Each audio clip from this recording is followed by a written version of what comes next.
তোমাদের ওপর কিছু শাসক নিযুক্ত হবে।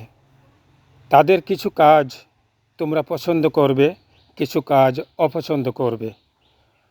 তখন খারাপ কাজগুলোকে যে খারাপ জানবে সে গুনাহর দায়মুক্ত থাকবে।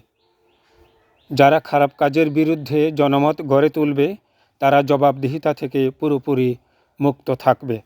কিন্তু যারা এই অন্যায়ের সমর্থন করবে এবং তাদের অনুসরণ করবে তাদের এই নাফরমানির জন্য অবশ্যই জবাবদিহি করতে হবে।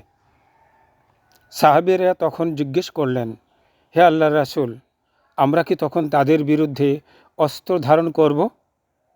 নবীজি সাল্লাল্লাহু আলাইহি ওয়াসাল্লাম বললেন, না, যতদিন পর্যন্ত তারা নামাজ কায়েম রাখবে ততদিন পর্যন্ত অস্ত্র ধারণ করবে না।